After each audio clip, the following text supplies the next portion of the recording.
And we are back with Richard Reviews. Today we are reviewing a book for richardreviews.com/GriffinChestnut/richardreviews.com here on YouTube. Griffin Chestnut being Richard's online YouTube alias. Here's where Richard uploads and reviews all of his pieces that he is able to purchase through private arms dealer. And today's book that Richard is reviewing is titled Desolation Angels, a novel written by Jack Kerouac. This piece has an introduction by Joyce Johnson, which you can tell from the cover as it appears right there. God bless you. And according to the cover, Desolation Angels explains perhaps even better than the other Kerouac novels what the place of religion may have been in the beat mystique.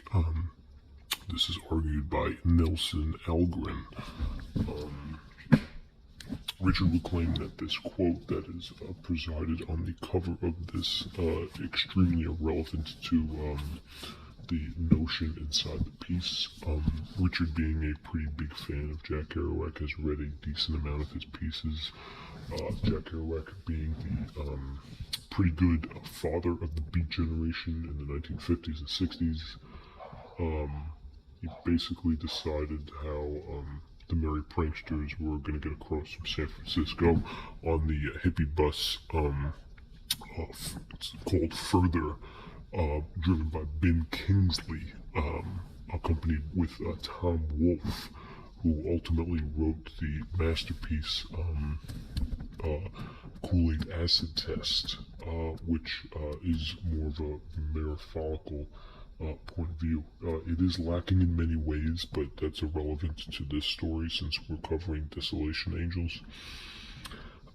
There is some postmodernism in consumable, inedible ingredients.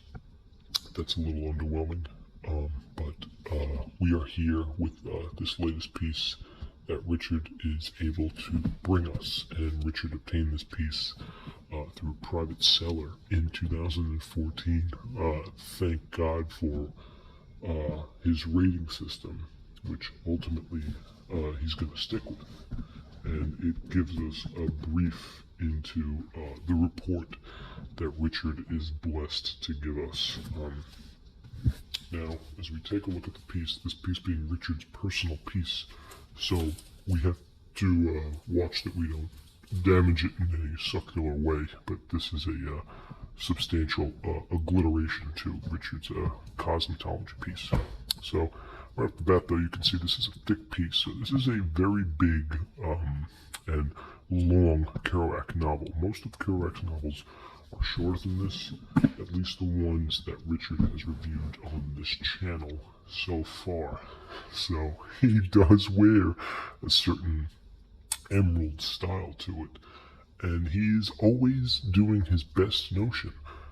Regardless of the fact, Richard rates this very highly. This is a well done piece by Jack Kerouac. So 2 thumbs up for Richard. So there's 1 thumb and then there's 2. Okay? Because this is a good piece from this man right here. So he's happy about that, and he's going to get into everything else that's standardized with him, Jack Kerouac. Of course, the father and the mentor, father figure of the Beat generation that was famous for its time in the early 50s and 60s. Now, as we look at the piece, there is a good bend right in the corner here, cupping the corner piece down. This is some slight bend here. Unfortunately, it created a decent crease along the side, but the edges, north to south, nipple to nipple, west to west, all formulated by. You can dialect this notion downward and even substantial. So if you bring the corner to corner, you're going to get a 3-point margin, and that's the type of margin you want when you're purchasing a piece. So in the corner, there is an image of Sir Jack Kerouac himself. Looks like he's smoking a cigarette or some substantial marijuana piece. He's got a book in his hand, and his hand is in his pocket. Okay, you can't tell the belt he's wearing, but he is most definitely leaning up against the Michigan sideline, being from Grassy Point or somewhere in Massachusetts, maybe Lowell, or of course New York City, which is where he resided a decent amount of time doing some fictional writing. So you can bet your bottom dollar that the Three Companies with John Ritter is there, doing some substantial damage to having a three-way, which he's known for. Even on the side, though, most notably, though, for a Jack Kerouac piece, this is a very thick piece, as you can tell. It brims up. It's got great brim.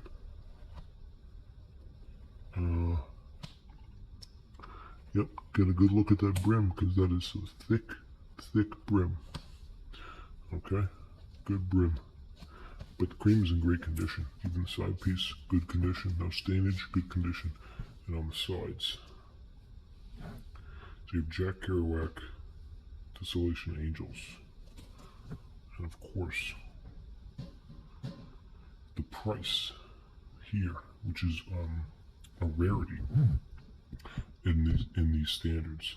But we have $13.95 US standard dollars. It's a $5 meal menu and a $19.95 Canadian. So even if Richard paid full price for this Canadian version, he still would make out cheaper than what he aims to achieve, which is less than $20. He wants to stay less than $20, which is fictional in this book right here.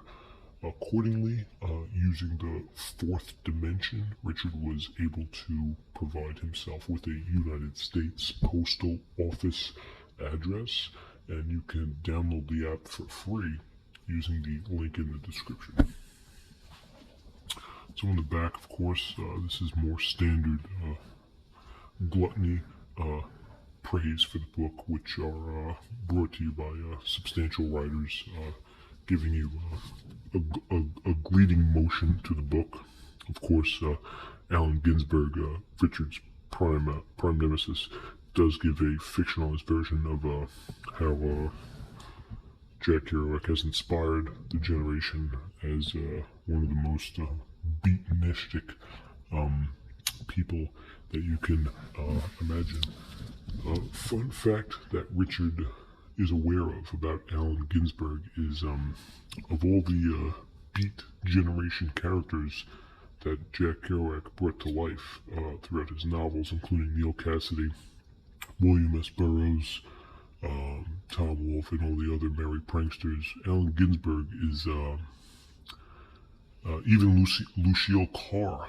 Allen Ginsberg is probably the only one to show up to his funeral in Florida when Jack Kerouac did pass away in, I believe it was the late 60s. Anyway, here's the price that Richard showed us before, $13.95 US and $19.95 Canadian, so that's good to know. And on the inside of the book, of course, this is your Desolation Angels piece, so it is very cryptic of that knowledge, and it's substantial through the Bledner text, where the chapters are dialect through different notions as opposed to chapter, page to page, crim to crim, north to south, lemon to lemon, nipple to nipple, brim to brim, and crim to crim. You're going to want 12, 13, and then you roll up with 14, 15, 16, and shalala, and you're going to get all your basic staples. So even this one, this is your solitude notion, where it's all crimson down. And this is why you want to know why it's taking so long. This is the crispy standard that is brought upon with Jack Kerouac. So the chapter runoff goes deep into the 53s, even past 60. Does it hit 70? We're about to find out. Yes, it does. It hits 82. Okay, and 78. So the page count right here is 399. We're going to wrap it up with 412. So Desolation Angels by Jack Kerouac with 412 pages. This is a massive magnum opus that you can you pretty much know all the twists and turns that are going to be followed by Jack Kerouac novel. Richard rates this book very highly. This is a very highly book for Richard to give a good review, and it's he gets 2 thumbs up for this one, and you can't get any more than 2 thumbs up for Richard. So it's a great review for richardreviews.com. Thank you.